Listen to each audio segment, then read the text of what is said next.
Assalamualaikum warahmatullahi wabarakatuh. Halo sahabat, kembali lagi di YouTube channel saya. Bagi yang belum tahu, perkenalkan nama saya Megawati Aji Putri, mahasiswa Universitas Jambi, Prodi Akuntansi angkatan 2019 dengan nomor induk mahasiswa C1C0 19132.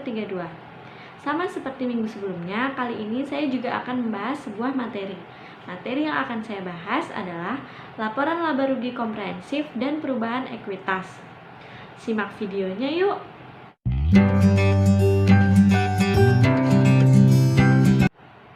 Yang pertama adalah pengertian. Laporan laba rugi komprehensif adalah laporan yang mengukur keberhasilan operasi perusahaan selama periode tertentu. Laporan periode komprehensif digunakan untuk menentukan profitabilitas, nilai investasi, dan kelayakan kredit atau kemampuan perusahaan melunasi pinjaman. Laporan laba rugi komprehensif ini menyediakan informasi untuk para investor dan kreditor untuk membantu memprediksi jumlah, penetapan waktu, dan ketidakpastian dari arus kas masa depan.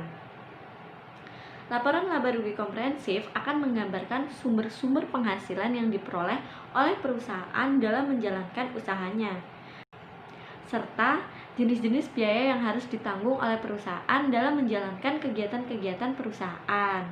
Dengan melihat atau memperhatikan selisih antara pendapatan dengan biaya, di sini akan dapat ditetapkan berapa jumlah laba atau kerugian yang didapat perusahaan dalam suatu periode tertentu. Kemudian, kegunaan laporan laba rugi komprehensif. Laporan laba rugi komprehensif sering digunakan oleh beberapa pengguna laporan keuangan berikut ini. Yang pertama ada investor. Investor menggunakan informasi mengenai penghasilan perusahaan di masa lalu sebagai input penting dalam memprediksi laba dan arus kas di masa depan, yang kemudian dijadikan dasar untuk memprediksi harga saham dan dividen perusahaan di masa depan. Yang kedua ada kreditor. Dengan menggunakan informasi laba rugi masa lalu, kreditor dapat memahami kemampuan calon debitur dan menghasilkan arus kas masa depan yang diperlakukan untuk membayar beban bunga dan membayar pokok pinjaman. Pencairan aset jaminan bukan hal yang paling diinginkan oleh kreditur, melainkan keberhasilan perusahaan memperoleh penghasilan dan menghasilkan arus kas dari operasi. Kemudian yang terakhir ada manajemen. Laporan laba rugi komprehensif dipandang penting bagi investor dan kreditur, maka sudah sepatutnya manajemen juga berkepentingan terhadap laporan laba rugi komprehensif. Selain itu, banyak perusahaan bonus yang diberikan kepada manajer ditentukan berdasarkan keberhasilannya dalam mencapai target laba. Nah, teman-teman, sampai sini paham kan? Kita lanjut ya. Berikutnya ada keterbatasan laporan laba rugi komprehensif. Beberapa keterbatasan laporan laba rugi komprehensif diantaranya sebagai berikut. Yang pertama, penghasilan atau beban yang tidak dapat diukur dengan andal tidak dapat dimasukkan ke dalam laporan laba rugi komprehensif. SAK mensyaratkan bahwa penghasilan atau beban dapat diakui ketika dapat diukur dengan andal. Berikutnya, transaksi yang mempengaruhi laporan laba rugi komprehensif namun tidak dapat diukur pengaruhnya secara handal tidak dapat juga dimasukkan dalam laporan laba rugi komprehensif. Yang kedua, laba yang dilaporkan dipengaruhi metode akuntansi yang digunakan. Nah, perusahaan diperkenankan oleh SAK untuk memilih dasar alokasi atau metode untuk menyusutkan aset tetap. Jika suatu perusahaan memilih menggunakan metode garis lurus, sementara perusahaan lain memilih metode penyusutan saldo menurun, dan jika hal lain dianggap sama, maka laba kedua perusahaan ini akan berbeda. Yang ketiga, ada pengukuran penghasilan dan beban melibatkan pertimbangan manajemen. Beberapa hal yang melibatkan pertimbangan manajemen, misalnya ada sebuah perusahaan yang menyusutkan aset tetap gedung selama 20 tahun. Namun ada juga yang menyusutkan selama 15 tahun untuk aset sejenis. Begitu juga dengan pertimbangan dalam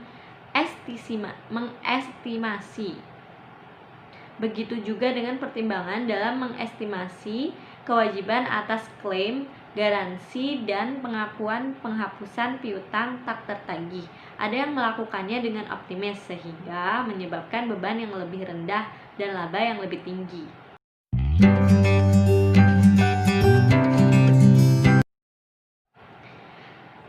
Oke, berikutnya elemen laporan laba rugi komprehensif. Penjelasannya, seperti konsep laba lainnya, dalam laporan laba rugi komprehensif juga memiliki elemen-elemen penentu yang mempengaruhi hasil laporan. Yang pertama ada beban. Elemen beban di dalam laporan ini memiliki artian adanya penurunan dari manfaat ekonomi di dalam periode waktu tertentu. Penurunan ini nantinya bisa menyebabkan beban utang perusahaan bisa menjadi melonjak naik dan aset neto menjadi turun. Yang kedua ada penghasilan. Berbanding terbalik dengan beban, elemen penghasilan memiliki artian adanya kenaikan manfaat ekonomi di dalam periode tertentu. Hal ini ditandai dengan turunnya nilai utang berdasarkan dari bisnis perusahaan dan adanya kenaikan aset. Penghasilan adalah kenaikan manfaat ekonomi dalam periode waktu tertentu yang ditandai dengan kenaikan aset neto atau ekuitas dalam bentuk penambahan aset dan penurunan hutang yang dihasilkan dari bisnis perusahaan, bukan dari pemilik modal. Nah, total laba rugi komprehensif dibagi menjadi dua. Yang pertama, komponen laba rugi. Komponen laba rugi adalah total pendapatan dikurangi beban, yang tidak termasuk dalam komponen pendapatan komprehensif lain. Yang kedua, ada komponen pendapatan komprehensif lain. Pendapatan komprehensif lain berisi pos-pos pendapatan dan beban yang tidak diakui dalam laba rugi, sebagaimana diisyaratkan oleh SAK lainnya.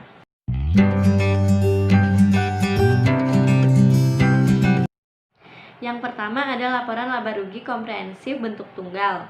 Nah, dalam PSAK 1 revisi 2009, penyajian laporan keuangan diatur mengenai pos minimum yang harus disajikan dalam laporan laba rugi komprehensif bentuk tunggal, yaitu yang pertama pendapatan, kedua biaya keuangan, ketiga bagian laba rugi dari entitas asosiasi atau ventura yang dicatat menggunakan metode ekuitas, yang keempat ada beban pajak, yang kelima, jumlah laba rugi setelah pajak dari operasi yang dihentikan dan keuntungan dan kerugian setelah pajak dapat pelepasan aset dalam rangka operasi yang dihentikan.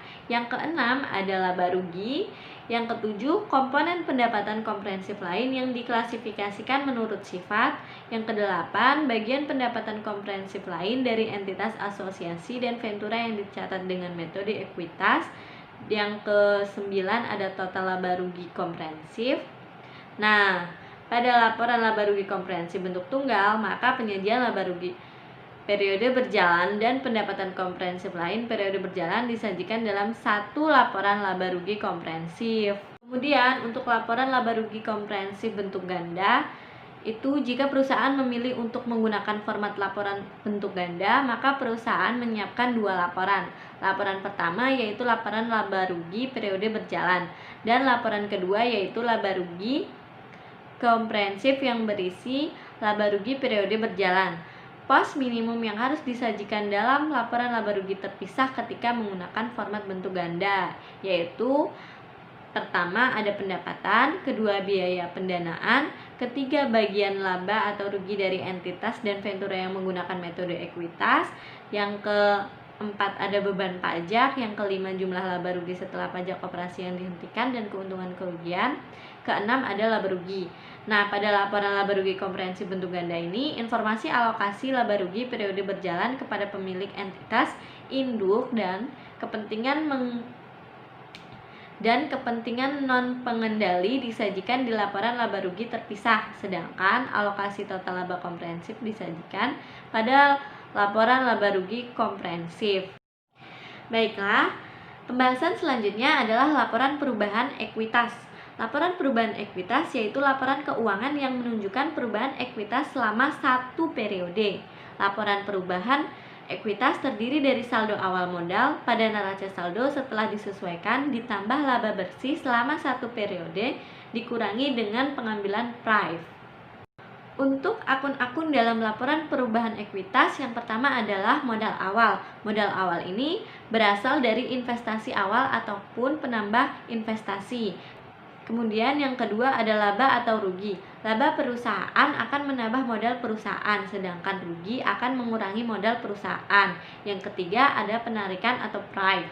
Apabila sebagian laba diambil oleh pemilik untuk kepentingan sendiri di luar kepentingan perusahaan, maka kejadian ini akan mengurangi modal pemilik.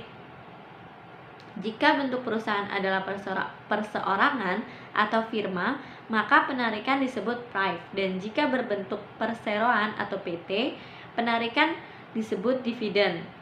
Apabila laba lebih besar daripada penarikan, maka akan ada kenaikan modal. Sebaliknya, jika laba lebih kecil daripada penarikan, maka akan terjadi penurunan modal. Yang terakhir adalah modal akhir. Modal akhir adalah saldo modal awal ditambah dengan laba rugi dikurangi penarikan. Baiklah sahabat, itu saja yang bisa saya sampaikan. Apabila ada yang tidak dimengerti, boleh ditanyakan di kolom komentar. Terima kasih sudah menyaksikan video ini. Jangan lupa like, share, comment, and subscribe.